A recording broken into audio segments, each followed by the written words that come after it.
Alice e sejam bem-vindos a mais um áudio aqui para o canal. E hoje nós teremos o capítulo 11 e 12 do livro Renascer da Esperança. Mas antes, já conto com o apoio de cada um de vocês.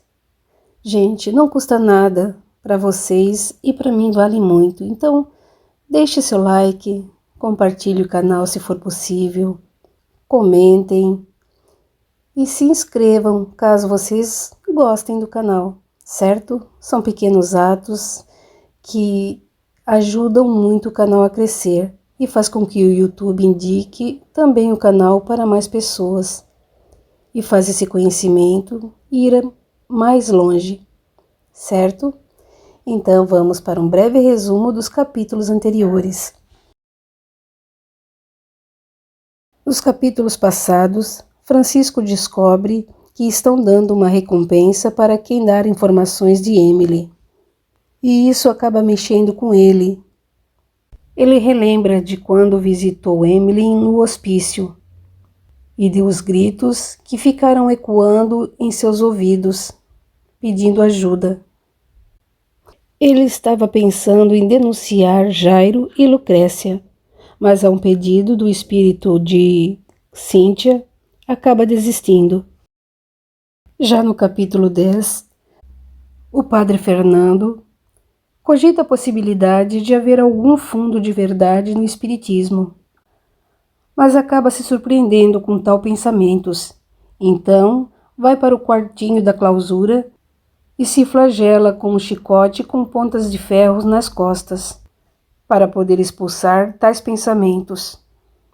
Também, nesse mesmo capítulo, o bispo excomunga Hermínia, por ela se tornar espírita. Agora que você recordou os capítulos anteriores, vamos para o capítulo 11. Dom Antônio e Padre Henrico seguiram para a paróquia e se trancaram em pequena sala onde confabulavam. Precisamos tomar medidas eficazes contra esse movimento, afirmava o padre enfático. Insistimos para que os sacerdotes em todas as missas realcem o perigo que essa mentira representa. E você, na missa de hoje à tarde, deverá anunciar a excomunhão dessa família. Não deixe para amanhã.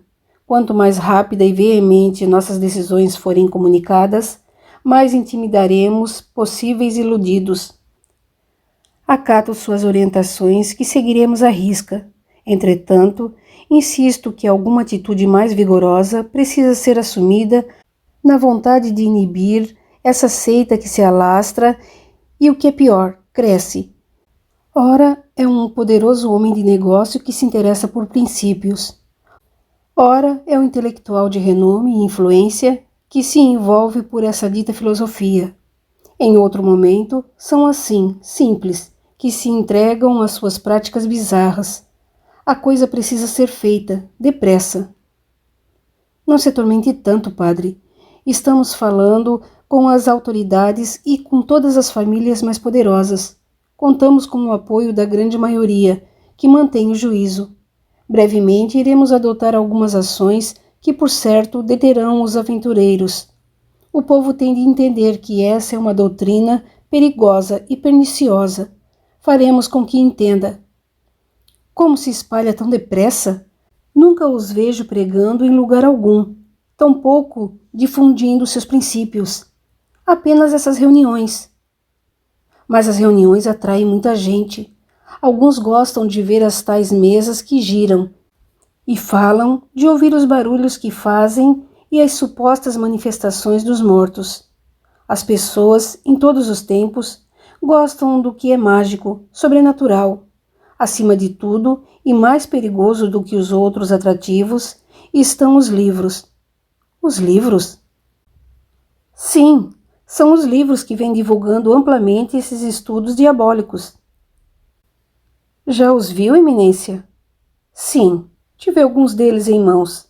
São perigosíssimos. E por que são tão ameaçadores, visto que se trata de uma doutrina cheia de misticismos, charlatanismos e mentiras? É interessante. Mas os livros apresentam tamanha lucidez e clareza filosófica que fazem deles um perigo, padre. Um grande perigo. E o que faremos? Como vamos combater esse movimento que penetra todas as áreas? Não obstante ser a disseminação dessa doutrina através dos livros sobremodo preocupante, tenha calma. Encontraremos um jeito de acabar com eles. Continue falando dos perigos desta crença durante as missas.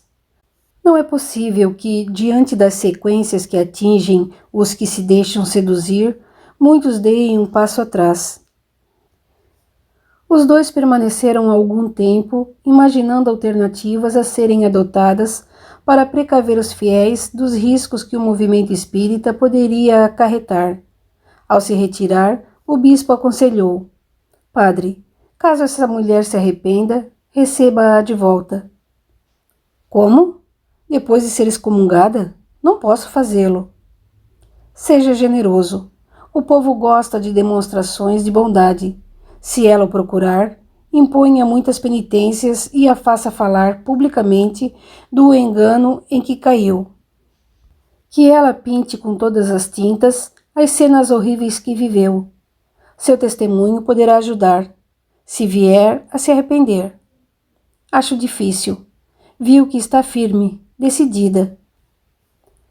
O que acha que a faria desistir? Não sei.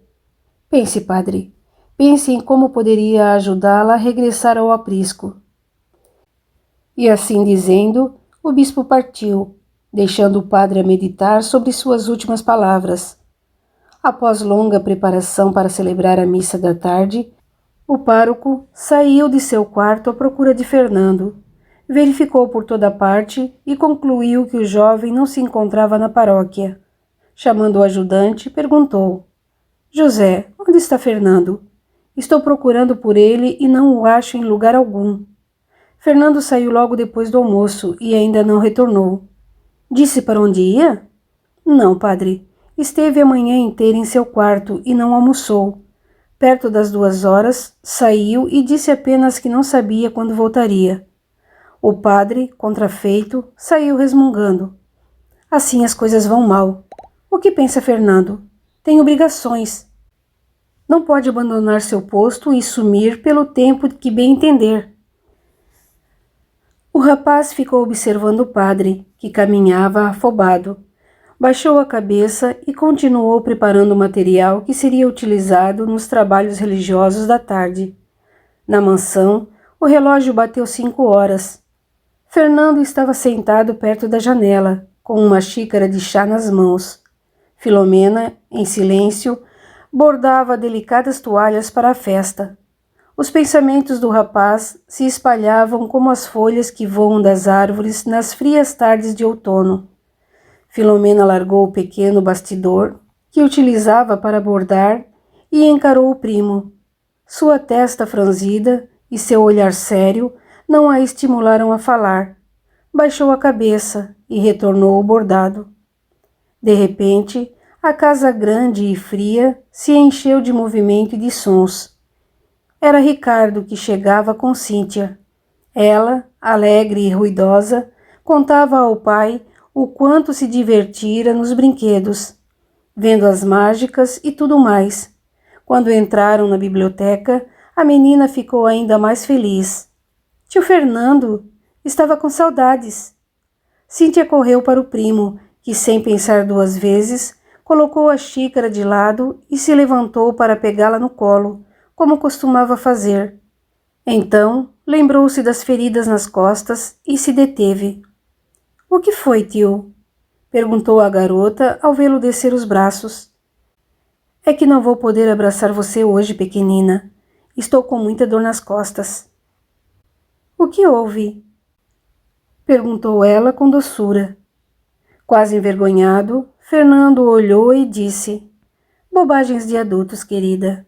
Fiz alguns trabalhos mais pesados, não me cuidei adequadamente e agora estou com dores. Que posso fazer para ajudar, tio? Perguntou a menina ainda mais docemente. Nada, apenas sente-se aqui perto de mim e me conte como foi o seu dia. Filomena mal cumprimentou o irmão e a sobrinha. Continuou bordando. Alguns minutos depois, quando Cíntia, empolgada, narrava suas aventuras da tarde, a tia disse: Já chega, Cíntia, está bom. Já entendemos que se divertiu bastante. Que maravilha! Fernando reagiu. Ora, Filomena, deixe a menina falar. Que coisa! Conte, Cíntia. O que mais? Cíntia ia prosseguir, porém de súbito seu rosto se apagou. O sorriso desapareceu e os olhos ficaram tristes. Sobre a mesa, ao lado da xícara de chá, ela viu pequena notícia com a foto da mãe. Levantou-se e, antes que o pai pudesse impedi-la, abriu o jornal e leu a matéria. O que é isso, pai? Estão dando dinheiro pela minha mãe? Não é bem isso, Cíntia. Nós só queremos encontrá-la. E por que ninguém me disse que ela havia saído daquele lugar? Ela não saiu. Ela fugiu, minha cara. Disparou Filomena mal-humorada. Ricardo aconchegou a filha nos braços e disse: Não queríamos que você ficasse triste, Cíntia. Só isso. Não é verdade. Estou me escondendo as coisas. Onde pode estar minha mãe a essa hora? Como pode ter sumido? Onde ela está, pai? Não sabemos, filha. Por isso estamos pedindo a colaboração das pessoas que tenham algo a informar, entendeu? Aqui diz que ela é assassina e perigosa. Não é verdade. Claro que é, Cíntia. Por que acha que... Chega, Filomena. Interveio Fernando, com voz firme, e dirigiu-se à menina. Olhe, Cíntia, sua mãe está doente. Quando as pessoas, por alguma razão, ficam doentes, às vezes fazem coisas que não conseguem controlar. Foi isso que aconteceu à sua mãe. Como doente? Até o dia em que a levaram de nossa casa, estava perfeitamente bem. Eu passava o tempo todo com ela e nunca vi nada de estranho. Fernando olhou para Ricardo pedindo reforço, mas foi Filomena quem respondeu. Vai ver, você também precisa de ajuda, por isso não percebe. Fernando se ergueu bruscamente e pegou Cíntia pela mão. Vamos andar um pouco. Você gosta de caminhar pelo pátio, não gosta? Não quero, tio, disse a menina, mantendo o corpo imóvel e rijo, inconformada com a notícia. Vamos, querida, vamos conversar um pouco. Quero lhe contar algumas coisas que você gostará de saber. Fique calma.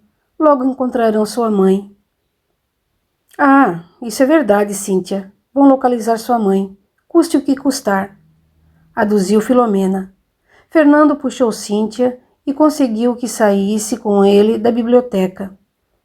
Desceram as escadas imponentes da entrada da casa e ele, apertando a mão da menina, começou a conversar com ela, que agora chorava. Não chore, Cíntia. Vão achar sua mãe. Por que, tio? Por que fizeram isso com ela? É uma pessoa boa, nunca fez mal a ninguém. Não estão fazendo nada. Tentava disfarçar Fernando, sentindo profundo mal-estar pelas palavras da menina. Ora, tio, por que vocês aprenderam? Nós? Todos vocês. Você estava lá, naquela noite horrível em que a levaram. Foi preciso, para o seu bem e do seu pai, e também de sua mãe, que precisava de cuidados especiais. O que foi que ela fez, tio? Cíntia estacou e fitou Fernando com firmeza. Ela está descontrolada, com problemas emocionais, Cíntia. É difícil para você compreender. É porque ela é diferente, não é? Porque dizia coisas estranhas, tinha aquelas visões esquisitas, não é isso? Tudo o que se passava era sintoma da doença, dos distúrbios emocionais que estão afetando sua mãe.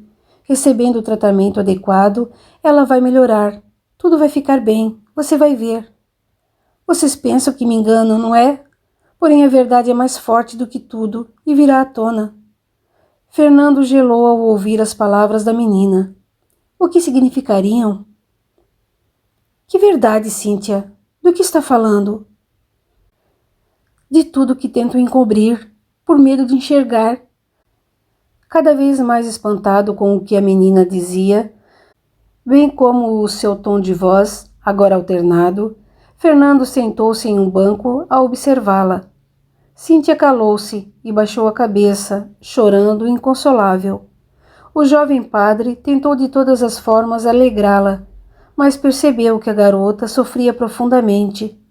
Veio-lhe então à mente a ideia do pároco de levá-la ao orfanato e, sem pensar muito, convidou. Quer auxiliar outras pessoas que sofrem como sua mãe? Cíntia, pela primeira vez, ergueu os olhos e, enxugando as lágrimas, perguntou: O quê? Quer me ajudar no orfanato? Posso? Eu gostaria que me acompanhasse uma vez por semana e me ajudasse com as crianças. Muitas delas não têm mãe, Cíntia. Como eu, tio? Não, você tem sua mãe. Algumas nunca viram as mães. Seu sorriso era terno ao comentar. Pobrezinhas, gostaria muito de ir, tio. Será que vou poder colaborar? Claro, tem 12 anos e já pode cuidar de pequenas tarefas. Há muito o que fazer por lá. Só precisamos convencer seu pai, Cíntia. Ele não gosta muito desse tipo de trabalho. Nunca foi visitar o orfanato. Temo que não concorde. Nós teremos de insistir. Deixe que falarei com ele. Sei como pedir. Quantas crianças tem no orfanato? Quase 50. Mesmo? E você cuida de tudo sozinho? Não conseguiria. Tenho alguns ajudantes. E como ajuda nunca é demais, será bem-vinda. Cíntia imediatamente envolveu-se com a ideia de acompanhar Fernando em suas tarefas. Continuaram o passeio, lenta e pausadamente. Ao retornarem, a menina estava mais aliviada e já não falava na mãe. Quando entraram e Ricardo a olhou, quase a perguntar como estava, a menina disse: Pai, precisamos conversar. Puxando-o pelo braço, subiu com ele para o quarto. Fernando ainda se demorou um pouco, mas quando Dom Felipe e Isabel chegaram, o sobrinho estava saindo. Cumprimentou-os, já na porta. Boa tarde, tio Felipe. Tia Isabel. O que está fazendo aqui essa hora, Fernando? Não tem de celebrar a missa das 6? Fernando empalideceu. Esquecera por completo o compromisso. Já estava de saída, tio. Em cima da hora. A missa começa em 10 minutos. Já estou indo. Até logo, Filomena. Até logo. E saiu em passos rápidos. Seguiu ofegante pela estrada que ligava a propriedade do tio às terras da paróquia. Quanto mais se aproximava, menos vontade sentia de rezar a missa naquela tarde. À medida que se afastava da mansão do tio, foi desacelerando os passos até andar bem devagar. Já era noite quando chegou à igreja. A missa havia acabado e os fiéis se despediam do vigário. Fernando entrou pela porta dos fundos e foi direto para o seu quarto. No caminho encontrou José, que lhe informou, quase sussurrando: O padre está uma fera com você, muito bravo. Eu sei, depois vou conversar com ele. Dirigiu-se ao seu quarto, pensando que precisava achar uma boa justificativa para dar ao clérigo. Mal o silêncio se instalara no pátio da paróquia, o ouviu bater à porta. Entre, padre. Onde esteve, meu filho? Desertou de suas tarefas? Não, de maneira alguma. Estava tentando conversar com meu tio, pedir-lhe ajuda para impedir o avanço desse movimento que nos afronta. Padre Henrico esboçou leve contentamento e, puxando uma cadeira próxima à cama, perguntou interessado: O que conversaram? Teve ele alguma ideia? Conversamos longamente. Contei que, pouco a pouco, nossos fiéis começam a aderir à nova doutrina. Nesse momento, Fernando recordou o caso que o padre lhe contara pela manhã e perguntou: E a família que foi visitar? Como ficaram as coisas? Todos excomungados. Todos? A família inteira? É a família de Hermínia. Lembra-se dela? Ficou viúva há 2 anos. Como não? É uma mulher dedicada.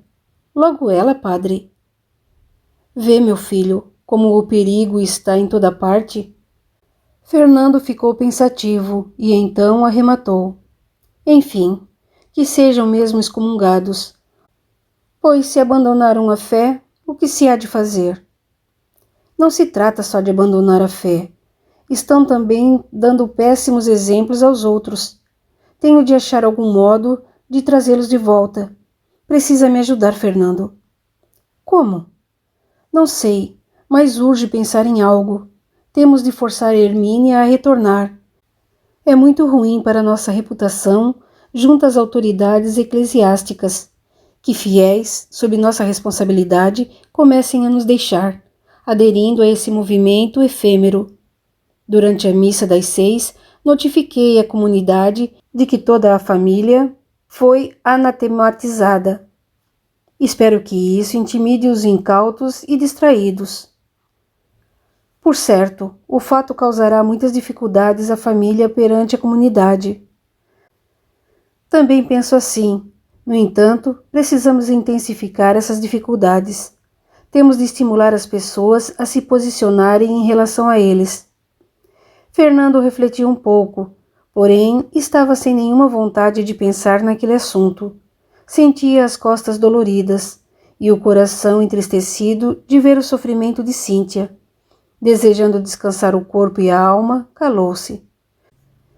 O padre, ante o seu silêncio, levantou-se e, quando na porta, já do lado de fora, disse: Pense em alguma coisa, Fernando. Sua mente é muito criativa, sobretudo quando se trata de proteger sua família. Use agora a mesma criatividade para proteger a igreja. Sem responder, Fernando fechou a porta e deitou-se de bruços. Sabia bem do que o padre falava. Tinha de pensar em algo. Capítulo 12. Na pequena casa à beira-mar, Emily passava os dias em silêncio, sentada na varanda, com os olhos lacrimosos e o coração amargurado. As noites continuavam agitadas. Ainda assim, gradativamente ela melhorava, sem perceber. Não notava, mas a ideia de buscar a própria morte começava a enfraquecer.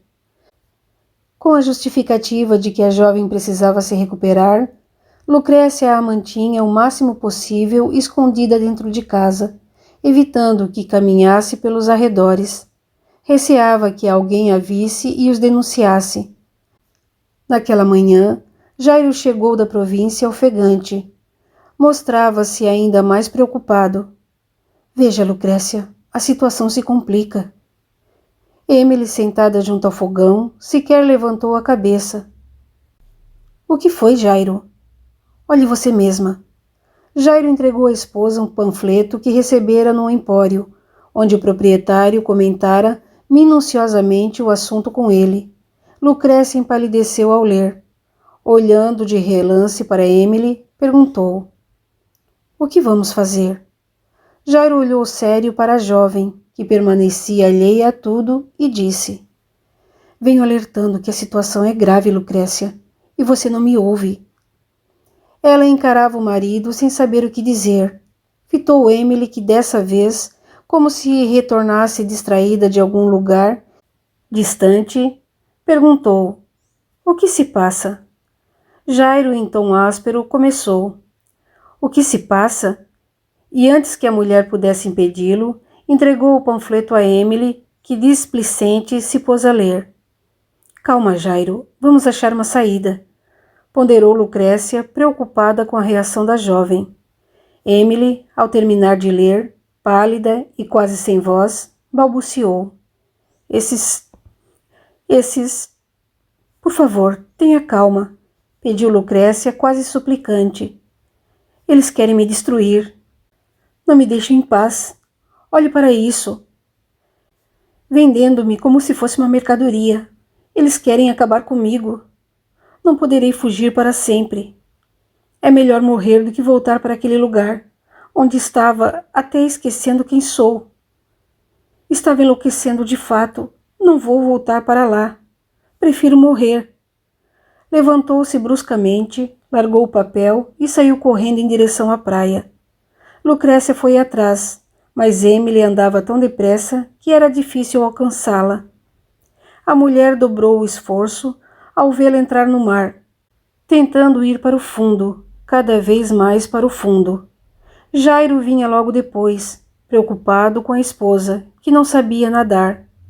Parecendo ignorar esse fato, ela entrava cada vez mais, seguindo Emily, que já tinha água até a cintura. Uma onda mais forte a encobriu. Emily perdeu o equilíbrio e caiu sob o impacto da vaga. Lucrécia correu ainda mais quando viu a jovem desaparecer sob a onda e, sem pensar, mergulhou atrás dela. Jairo assistia a tudo estarrecido. Gritava desesperado que Lucrécia recuasse, voltasse, e em vão procurava alcançá-la. Quase sem forças, ficou completamente surpreso ao avistá-la nadando em sua direção e trazendo Emily agarrada por um braço, desacordada. Lucrécia nadou até quase a praia. Jairo falava com ela, que não respondia, como se ignorasse sua presença. Colocou Emily com gentileza sobre a areia e verificou-lhe a respiração. Vendo que não respirava, imediatamente virou-a de bruços e começou a massagear a região do pulmão, com tal vigor que assustou Jairo. Ele não conseguia fazer nada. Estava paralisado diante da precisão com que a esposa agia, especialmente por saber que ela desconhecia qualquer princípio de salvamento.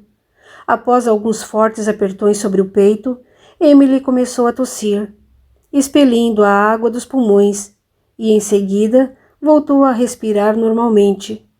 Lucrécia pegou-a no colo, como a uma criança, e ainda sem dizer nenhuma palavra, reconduziu-a para a pequena casa. Lá, vestiu-lhe roupas secas e deitou-a na cama, sob muitas cobertas. Emily, que tremia intensamente, foi aos poucos se acalmando até adormecer.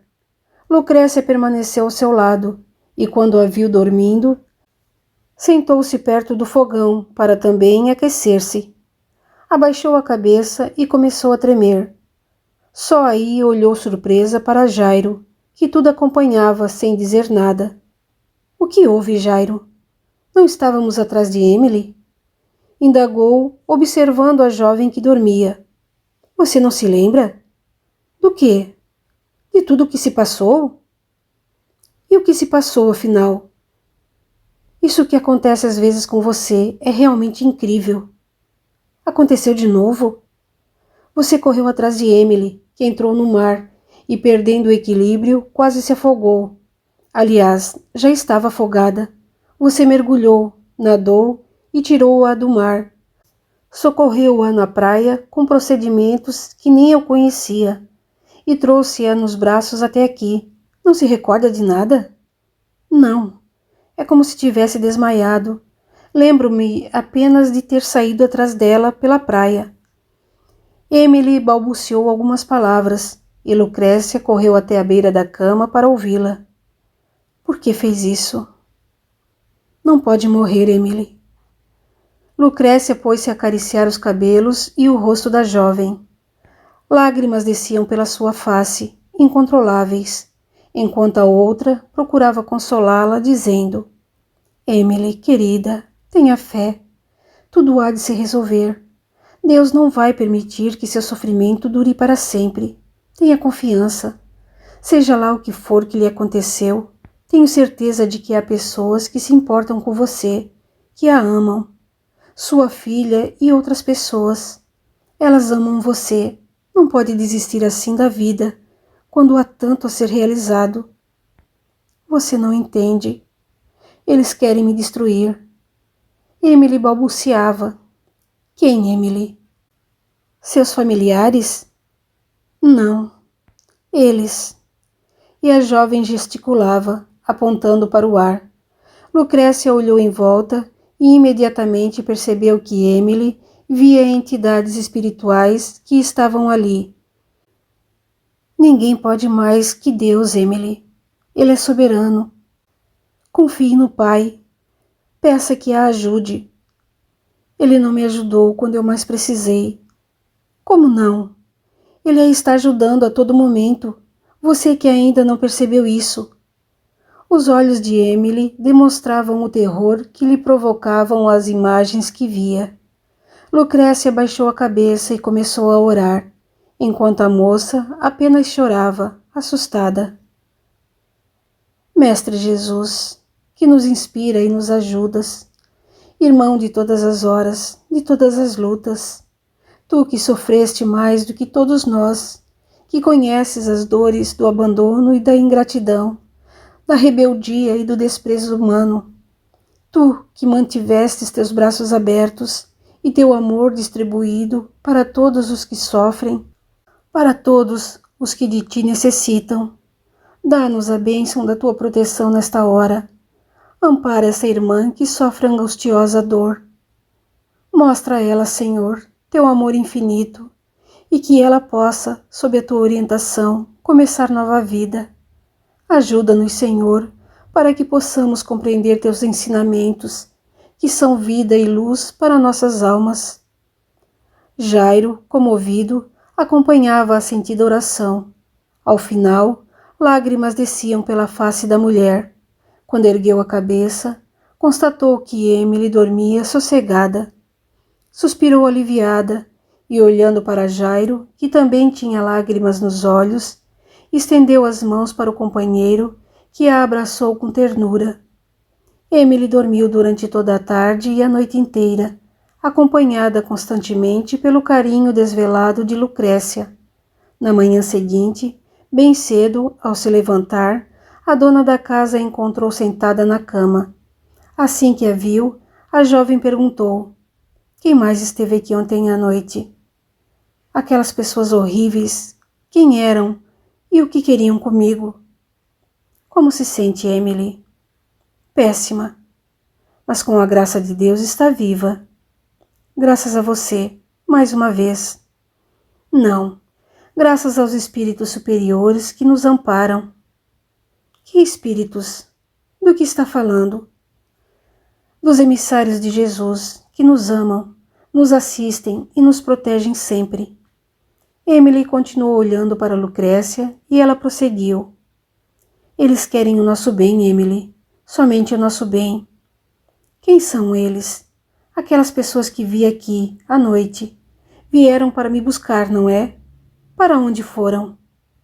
Além de você, Jairo e eu, não havia mais ninguém aqui ontem, Emily. Eu os vi. Eram 4, 2 homens e 2 mulheres. Gritavam comigo dizendo que iam me levar embora, que iam me destruir. Já disse que estávamos apenas nós 3. E o que foi aquilo que vi? Estou ficando louca? Estava delirando? Provavelmente não. Então quem eram? Alguns irmãos que ainda não compreenderam o amor de Deus. O quê? Existem muitas coisas que nos acontecem para as quais não temos explicação. Como são coisas que vão além do que conhecemos, precisamos buscar outros conhecimentos que nos esclareçam esses fenômenos. Que fenômenos? Jairo, que havia entrado na cozinha e acompanhava a conversa, respondeu: Você estava se afogando, Emily, e Lucrécia, que não sabe nadar, entrou no mar e a salvou. Não foi ela quem a salvou. Alguém se utilizou dela para dar socorro a você. Como assim? Do que estão falando? Lucrécia sentou-se ao lado de Emily e disse: Você acredita que existem pessoas boas querendo ajudá-la? Não, todos querem me destruir. Emily interrompeu-se. Pela primeira vez, percebeu o quanto aquele casal a estava ajudando. Eles queriam realmente vê-la melhor. Não pôde terminar a frase. Caiu em pranto e soluçava, sentida. Sei que está magoada e triste, mas se tiver fé e paciência, Deus vai mostrar a você o que precisa saber e fazer para recomeçar sua vida. Deus não se importa comigo. Os soluços da jovem aumentavam com as palavras de Lucrécia. Claro que se importa. Ele sempre cuida de nós. Então por que sofro tanto? Por que tanta injustiça? Por que meu mundo desmoronou e todos que eu amava me abandonaram? Explique-me. Por quê? Não temos todas as respostas, mas Deus sempre sabe o que faz. Preste atenção e veja como Ele cuida de você. Se não fosse a intervenção divina, já estaria morta e teria perdido a oportunidade. Que oportunidade? De continuar sofrendo? Da vida, Emily, da vida. Você está aqui por alguma razão. Tudo em nossa vida tem um significado. Tudo que está acontecendo a você tem um motivo, que com paciência e fé um dia entenderemos. Deus está dando chances a você, Emily. Aproveite. Ela suspirou profundamente e disse: O que posso fazer? Ele nem sequer me deixa morrer. Lucrécia percebeu o olhar de reprovação de Jairo, mas nada acrescentou. Entregou-se aos afazeres domésticos, deixando Emily novamente prostrada na cama. Enquanto Lucrécia se movimentava para todo lado, cuidando da casa e ajudando o marido na limpeza do pescado, Emily apenas observava calada. No final da tarde, ela se levantou da cama e caminhou até a porta. Lucrécia estava sozinha na pequena varanda. Trabalhava cantarolando suave melodia. Emily permaneceu encostada na porta. Sentiu o vento frio que vinha do mar e, por um momento, experimentou pequeno alívio, em meio às angústias que trazia no coração. Contemplava a cena. Lucrécia, mulher simples e rude, trabalhando alegre e calma. O emudecer lindo e luminoso, as árvores que balançavam com suavidade a brisa do mar, tudo aquilo fazia brotar em seu coração um sentimento de paz, de serenidade que há muito havia esquecido. Devagar, caminhou até Lucrécia, que ao vê-la sorriu sinceramente feliz. Sente-se aqui, venha. O entardecer é maravilhoso. Gosto de assistir ao pôr do sol, aqui da minha mesa de trabalho. É de uma beleza tão suave. Lembra minha terra. Emily sentou-se e perguntou: De onde você é? Nasci em Marrocos. Amo essa terra. Só às vezes sinto saudade do cheiro do mar, que lá era diferente.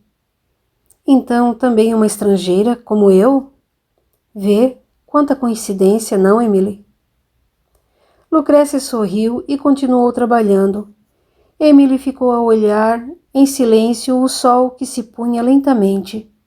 Lucrécia, de quando em quando, levantava sorrateira os olhos do trabalho e notava satisfeita que a beleza da natureza fazia bem à jovem, alimentando-a de energia, ainda que ela não se desse conta disso. Finalmente, o sol se escondia e Lucrécia começou a limpar todos os apetrechos que usara, arrumando-os para serem guardados. Emily, que observava sua atitude, quase sem perceber, pôs-se a ajudá-la a guardar facas e outros talheres, acompanhando-a depois quando iniciou a preparação do jantar. Continua no capítulo 13. Até lá!